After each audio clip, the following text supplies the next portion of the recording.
Assalamualaikum warahmatullahi wabarakatuh. Perkenalkan kami dari kelompok 1, kelas Sistem Informasi F angkatan 2024. Di sini kami akan mepresentasikan serta menjelaskan terkait materi-materi yang telah ditentukan, yaitu materi yang pertama, jabat tangan tiga arah TCP, materi yang kedua, VLAN, dan materi yang terakhir yaitu alamat IP. Sebelum memulai penjelasan materi-materinya, izinkanlah kami memperkenalkan diri terlebih dahulu. Perkenalkan, dengan saya Rena Rifani dengan NIM 2405 1214182 dan akan dilanjutkan oleh rekan saya. Perkenalkan, nama saya Adinda Selsabila Putri dengan NIM 240512141183 dari kelas Sistem Informasi 2024 F. Perkenalkan, nama saya Muhammad Raditya Arya Putra. Saya dari kelas F, NIM terakhir 206. Perkenalkan, saya Haikal Ahmad Salman, NIM 240512142007.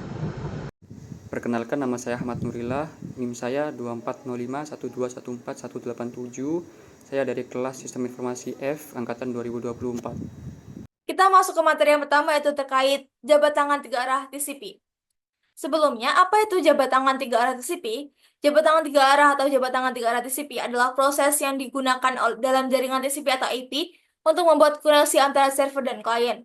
Ini adalah proses tiga langkah yang mengharuskan klien dan server untuk bertukar paket sinkronisasi dan pengakuan sebelum proses komunikasi data yang sebenarnya dimulai. Kemudian, tiga cara teknik TCP handshake yang disebut sebagai three-way handshake atau lebih tepatnya SDN, SDN ACK, dan ACK. TCP handshaking mekanisme ini dirancang sehingga dua komputer yang mencoba berkomunikasi dapat menegosiasikan parameter jaringan TCP koneksi soket sebelum memulai komunikasi. Proses jabat tangan tiga arah dirancang sedemikian rupa sehingga kedua ujungnya membantu Anda memulai, bernegosiasi, dan memisahkan koneksi soket TCP pada saat yang bersamaan. Ini memungkinkan Anda untuk mentransfer beberapa koneksi soket TCP di kedua arah secara bersamaan. Kemudian ada jenis pesan TCP, yaitu yang pertama adalah SDN, digunakan untuk memulai dan membuat koneksi. Ini juga membantu untuk menyinkronkan nomor urut antar perangkat. Kemudian ada pesan ACK, yaitu membantu mengkonfirmasi ke sisi lain bahwa ia telah menerima SDN. Kemudian ada SDN ACK, yaitu pesan dari SDN dari perangkat lokal dan ACK dari paket sebelumnya. Kemudian ada sirip, yaitu digunakan untuk mengakhiri koneksi. Kemudian ada proses jabat tangan tiga arah TCP, yaitu yang pertama ada SDN, yang kedua SDN ACK, yang ketiga itu ACK. Berikut penjelasannya, yaitu langkah pertama, klien membuat koneksi dengan server. Ia mengirimkan segmen dengan SDN dan memberitahu server tentang klien harus memulai komunikasi dan dengan nomor urutnya. Kemudian pada langkah kedua, yaitu server merespon permintaan klien dengan set sinyal SDN ACK. ACK membantu Anda menandakan respon segmen yang diterima dan SDN menandakan nomor urut apa yang harus dapat dimulai dengan segmen tersebut. Langkah tiga, yaitu klien mengakui respon dari server dan mereka berdua membuat koneksi yang stabil akan memulai proses transfer data yang sebenarnya. Kemudian ada contoh penerapannya di dunia nyata, yaitu ada host X dan server, yaitu SDN-nya 4321, SDN yang kedua itu 5501, dan ACK 4322, kemudian ACK-nya 5502. Berikut penjelasannya, yaitu gambar di slide sebelumnya merupakan contoh sederhana proses jabat tangan tiga arah yang terdiri dari tiga langkah, yaitu yang pertama, host X memulai koneksi dengan mengirimkan paket TCP SDN ke tujuan hostnya. Paket tersebut berisi nomor urut acak, misalnya 4321, yang menunjukkan awal nomor urut data yang harus dikirimkan oleh host X. Nah, kemudian server akan menerima paket tersebut dan merespon dengan nomor urutnya. Responnya juga mencakup nomor pengakuan, yaitu nomor urut host X yang ditambah 1. Di sini contohnya 4322. Nah, host X merespon server dengan mengirimkan nomor pengakuan yang sebagian besar merupakan nomor urut server yang bertambah 1. Setelah proses transmisi data selesai, TCP secara otomatis mengakhiri koneksi antara dua titik akhir yang terpisah. Untuk materi yang kedua, VLAN, akan dijelaskan oleh rekan saya.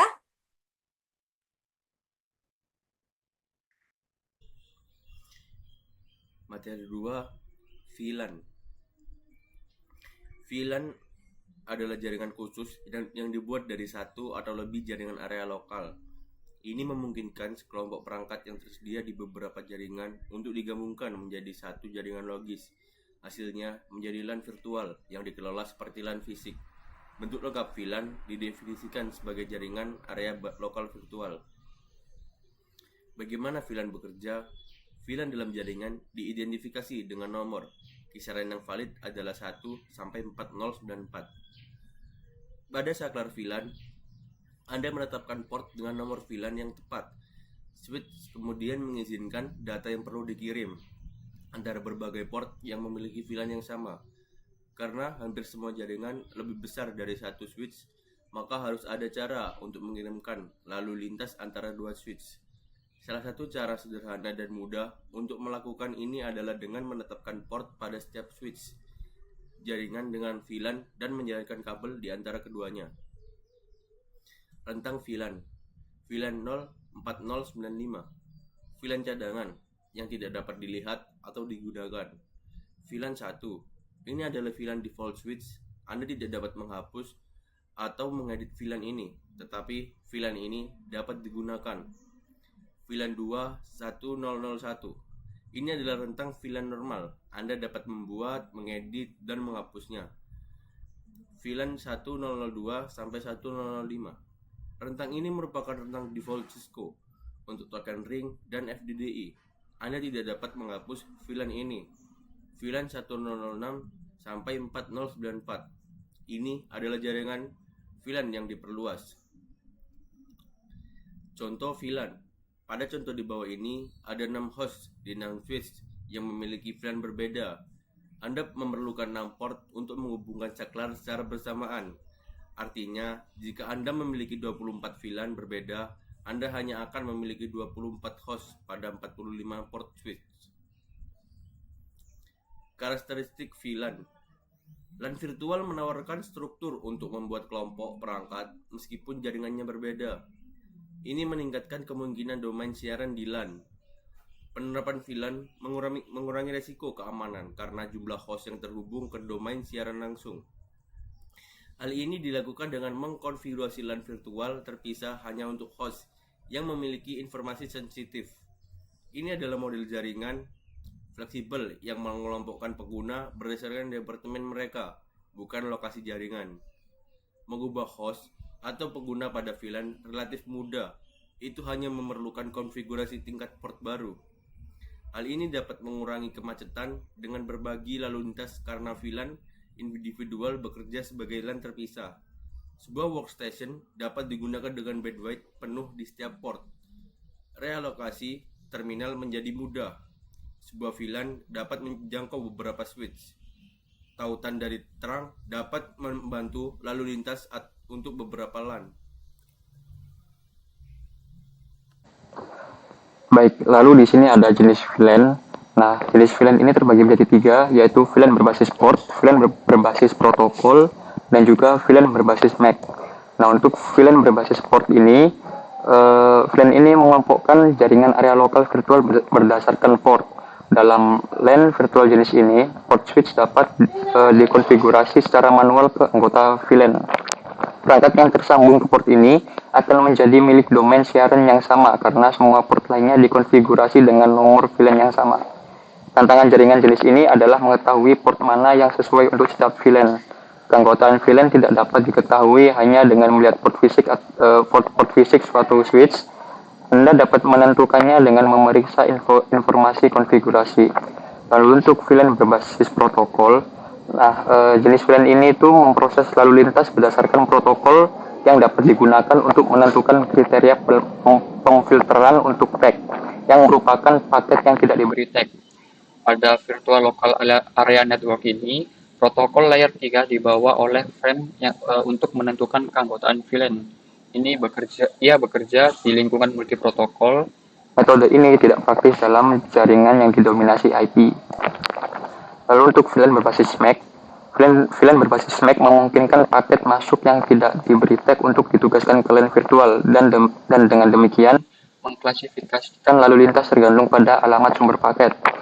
Anda menentukan alamat MAC untuk pemetaan VLAN dengan mengkonfigurasi pemetaan entry di MAC ke tabel VLAN. Entry ini ditentukan menggunakan sumber alamat MAC ID VLAN yang tepat. Konfigurasi tabel dibagikan ke semua port perangkat. Lalu untuk perbedaan LAN dan juga VLAN, Nah, untuk LAN dapat didefinisikan sebagai sekelompok komputer dan perangkat periferal yang terhubung dalam area terbatas. Bentuk lengkap LAN adalah jaringan area lokal. Latensi LAN itu tinggi, biaya LAN itu juga tinggi. Di LAN, paket jaringan diiklankan ke setiap perangkat. Ia menggunakan cincin dan FDDI atau Fiber Distributed Data Interface adalah sebuah protokol. Lalu untuk VLAN dapat didefinisikan sebagai jaringan khusus yang dibuat dari satu atau lebih jaringan area lokal. Untuk lengkap VLAN adalah jaringan area lokal. Dari jaringan area lokal virtual, latensi VLAN itu lebih sedikit. Biaya VLAN juga lebih murah. Di VLAN, paket jaringan dikirim hanya ke domain siaran tertentu yang menggunakan ISP dan VTP sebagai protokol. Lalu untuk karakteristik VLAN, ini memecahkan masalah siaran. VLAN mengurangi ukuran domain siaran. VLAN memungkinkan Anda menambahkan lapisan keamanan tambahan. Ini dapat membuat pengelolaan perangkat menjadi sederhana dan mudah. Anda dapat membuat pengelompokan perangkat secara logis berdasarkan fungsinya bukan lokasinya. Ini memungkinkan Anda membuat grup perangkat yang terhubung secara logis, yang bertindak seolah-olah mereka berada di jaringannya sendiri. Anda dapat secara logis mengelompokkan jaringan berdasarkan departemen, tim proyek, atau fungsi. VLAN membantu Anda menyusun jaringan secara geografis untuk mendukung perusahaan yang sedang berkembang, performa lebih tinggi, dan latensi lebih rendah. VLAN memberikan peningkatan kinerja. Pengguna dapat mengerjakan informasi sensitif yang tidak boleh dilihat oleh pengguna lain. VLAN menghilangkan batas fisik. Ini memungkinkan Anda dengan mudah mengelompokkan jaringan Anda. Ini membantu Anda meningkatkan keamanan jaringan. Anda dapat memisahkan host dengan VLAN. Anda tidak memerlukan perangkat keras dan kabel tambahan sehingga membantu Anda menghemat biaya. Ini memiliki keuntungan operasional karena perubahan subnet IP pengguna dalam perangkat lunak. Ini mengurangi jumlah perangkat untuk topologi jaringan tertentu. VLAN membuat pengelolaan perangkat fisik menjadi kurang rumit. Lalu untuk kekurangan VLAN, ini yang pertama yaitu sebuah paket dapat bocor dari satu VLAN ke VLAN lainnya. Paket yang disuntikkan dapat menyebabkan serangan cyber. Ancaman dalam satu sistem dapat menyebarkan virus melalui seluruh jaringan logis. Anda memerlukan router tambahan untuk mengontrol beban kerja di jaringan besar. Anda dapat menghadapi masalah dalam interoperabilitas. VLAN tidak dapat meneruskan lalu lintas jaringan ke VLAN lain.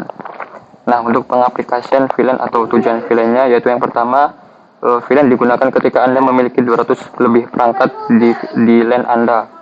VLAN sangat ideal ketika sekelompok pengguna memerlukan keamanan lebih atau menjadi lambat karena banyak siaran. Ini berguna ketika Anda memiliki banyak lalu lintas di LAN. Ini digunakan ketika pengguna tidak berada pada suatu domain siaran, buat satu saklar menjadi beberapa saklar. Materi yang ketiga yaitu alamat IP. Alamat IP. Apa itu alamat IP? Alamat IP, protokol internet, adalah label numerik yang ditetapkan ke perangkat yang terhubung ke jaringan komputer yang menggunakan IP untuk komunikasi. Alamat IP bertindak sebagai mengidentifikasi untuk mesin tertentu di jaringan tertentu. Ini juga membantu Anda mengembangkan koneksi virtual antara tujuan dan sumber. Alamat IP juga disebut nomor IP atau alamat internet. Ini membantu Anda untuk menentukan format teknis dari skema pengalamatan dan paket. Sebagian besar jaringan menggunakan TCP atau IP. Alamat IP terdiri dari 4 angka. Setiap angka berisi 1 hingga 3 digit. Dengan 1 titik memisahkan setiap angka atau kumpulan digit. Alamat IP dibagi menjadi 2 bagian. Yang pertama adalah awalan. Bagian awalan alamat IP mengidentifikasi jaringan fisik tempat komputer terhubung. Awalan juga dikenal sebagai alamat jaringan. Yang kedua adalah sufik. Bagian sufik mengidentifikasi masing-masing komputer di jaringan. Akhiran ini juga disebut alamat host. Berikut adalah gambar kelas tajuk IP yang berisi tentang kelas, tentang alamat, penyembunyian subnet, contoh IP, fitur depan, jumlah maksimum jaringan, dan aplikasi. Bagaimana cara kerja alamat IP? Alamat IP berfungsi di jaringan IP seperti alamat pos.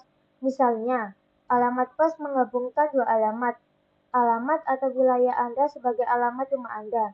Alamat atau wilayah adalah alamat grup dari semua rumah yang termasuk dalam wilayah tertentu.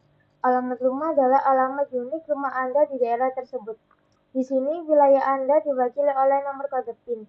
Dalam contoh ini, alamat jaringan terdiri dari semua host yang termasuk dalam jaringan tertentu.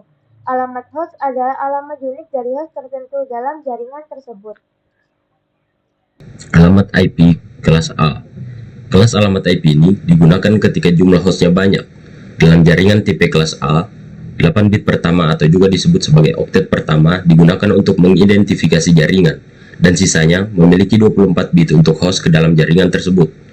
Contoh alamat kelas A adalah 102.168.212.226.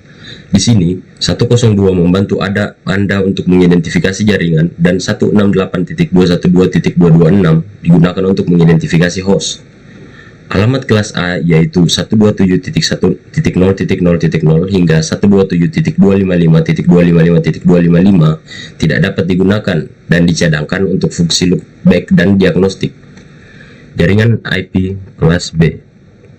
Dalam alamat IP kelas B, alamat biner dimulai dengan angka 10. Dalam alamat IP kelas ini, angka desimal kelas dapat berkisar antara 128 hingga 191.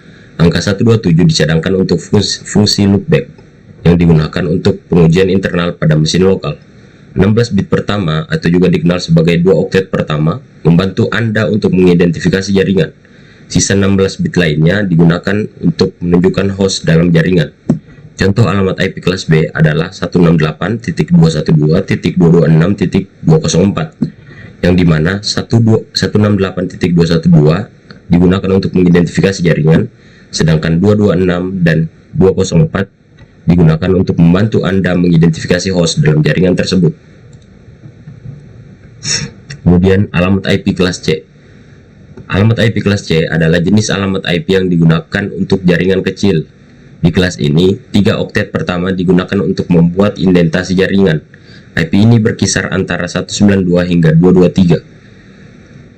Dalam metode pengalamatan jaringan jenis ini, 2 bit pertama disetel menjadi 1 dan bit ketiga disetel ke 0, yang menjadikan 24 bit pertama sebagai alamatnya dan bit sisanya sebagai alamat host. Sebagian besar jaringan area lokal menggunakan alamat IP kelas C untuk terhubung ke dalam jaringan. Contoh alamat IP kelas C adalah 192.168.178.1. Jaringan IP kelas D. Alamat kelas D hanya digunakan untuk aplikasi multicasting. Kelas D tidak pernah digunakan untuk operasi jaringan reguler. Kelas ini mengalamatkan 3 bit pertama yang disetel ke 1 dan bit keempat yang disetel untuk digunakan sebagai 0.